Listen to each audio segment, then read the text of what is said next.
ele me abusando sexualmente. Então, teve um confronto. Né? Isso, aí ela me deu pra minha mãe. Tá, e aí momento. minha mãe morava em Porto Alegre. Então eu saí de Juí pra Porto Alegre pra morar com a minha mãe. Minha mãe é uma criança, né? Imagina, ela me ganhou com 14 anos. Minha mãe tinha que trabalhar muito de manhã e de tarde, chegava muito de noite.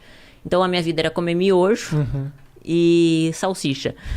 E aí ir pro colégio sozinha e voltar sozinha. Então ali eu me tornei muito rebelde, porque a minha mãe queria que eu fizesse comida, limpasse a casa, obrigações de um adulto. Sim. E ela não sabia conversar comigo, então ela me agredia muito. Assim, de agressões assim, de me violentar mesmo, sabe? Com palavras também, palavras que me machucavam. Então eu nutria muito ódio dentro de mim. Com 13 anos eu comecei a fumar maconha. Com 14 anos eu fugi de casa, vendi todas as minhas fitas de videogame pra poder fugir de casa. E peguei todos os ursos e fugi com os ursos. Aí fui pra uma vila lá em Porto Alegre. E a minha mãe me achou com a polícia. Daí quando a minha mãe me achou, ela me disse, agora tu vai morar com teu pai. E eu não conhecia direito meu pai. Mas foi bom, foi um período muito bom. Meu pai é uma pessoa incrível. Aí eu consegui conhecer ele de verdade, né? E acabei tendo minha primeira relação sexual com meu meio-irmão. Porque pra mim eu não conhecia ele. Ele era filho do meu pai, um menino bonito da minha idade. A gente começou a ir pros bailes junto, bebi e acabou rolando. 13 anos mais ou menos? 14 anos. Só que assim, até então, eu nem entendia direito o que era irmão. Sabe quando a vida vai acontecendo? Você é uma criança, você não tem um pai e uma mãe pra te orientar em nada. E você aprende pelas situações que te colocam. E nem valores, princípios, não existia um direcionamento. Nunca, tipo, alguém disse assim, olha, vai estudar, vai fazer uma faculdade, sabe? Não existiam esses valores. E aí, com 14 para 15 aconteceu isso. Aí, na festa de 15 anos, a minha mãe foi lá e disse, filha, eu te amo, volta pra casa. E eu amava a minha mãe, por mais que ela me batesse, ela era minha mãe, né? Claro, óbvio. E aí, quando eu fui morar com a minha mãe de volta, eu tava no colégio. Um lencinho pra mim aí, ô Matheus. Aí eu tava no colégio e conheci o pai do meu filho. E aí na família dele eu vi a família que eu não tinha. Aquela estrutura familiar de churrasco final de semana, sabe? Os filhos debaixo da asa da mamãe. Minha sogra muito carinhosa comigo. Então eu me apaixonei pela família dele. E eu era uma criança, eu tinha 15 anos. Aí o meu ex-marido, na época, tinha 16, uma criança também. Sim.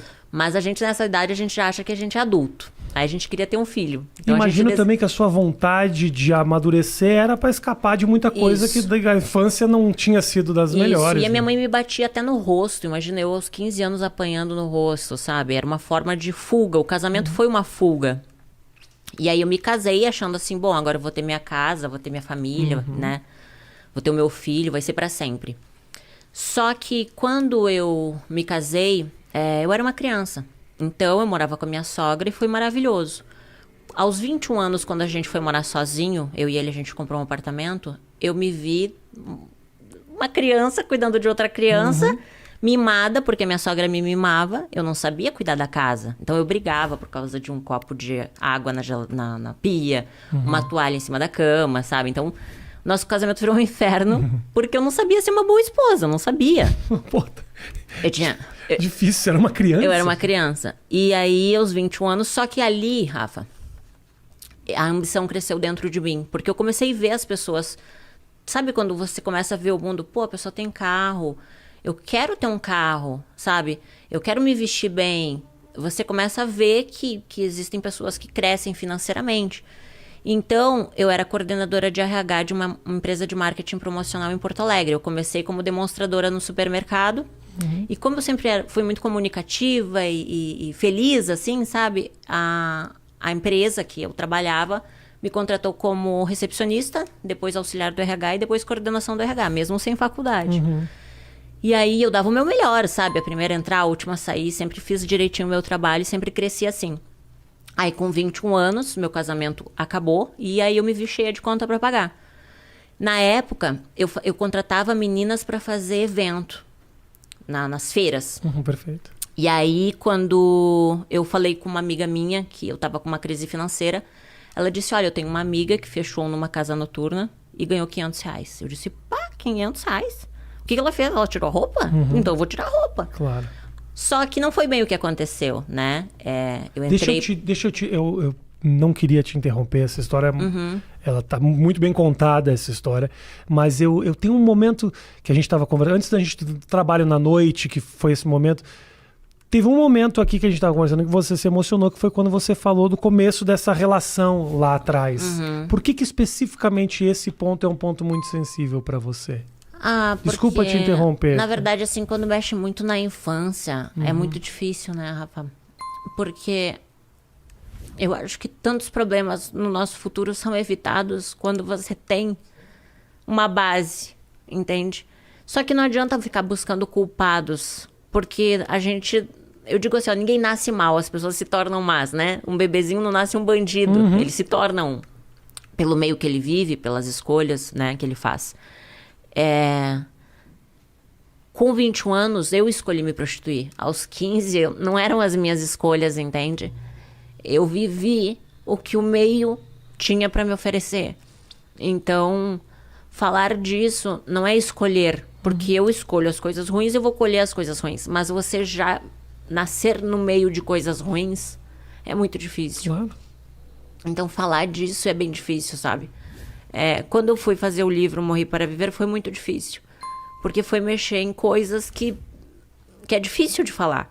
Pô, imagina você vai falar que tua primeira relação sexual foi com o teu meu irmão.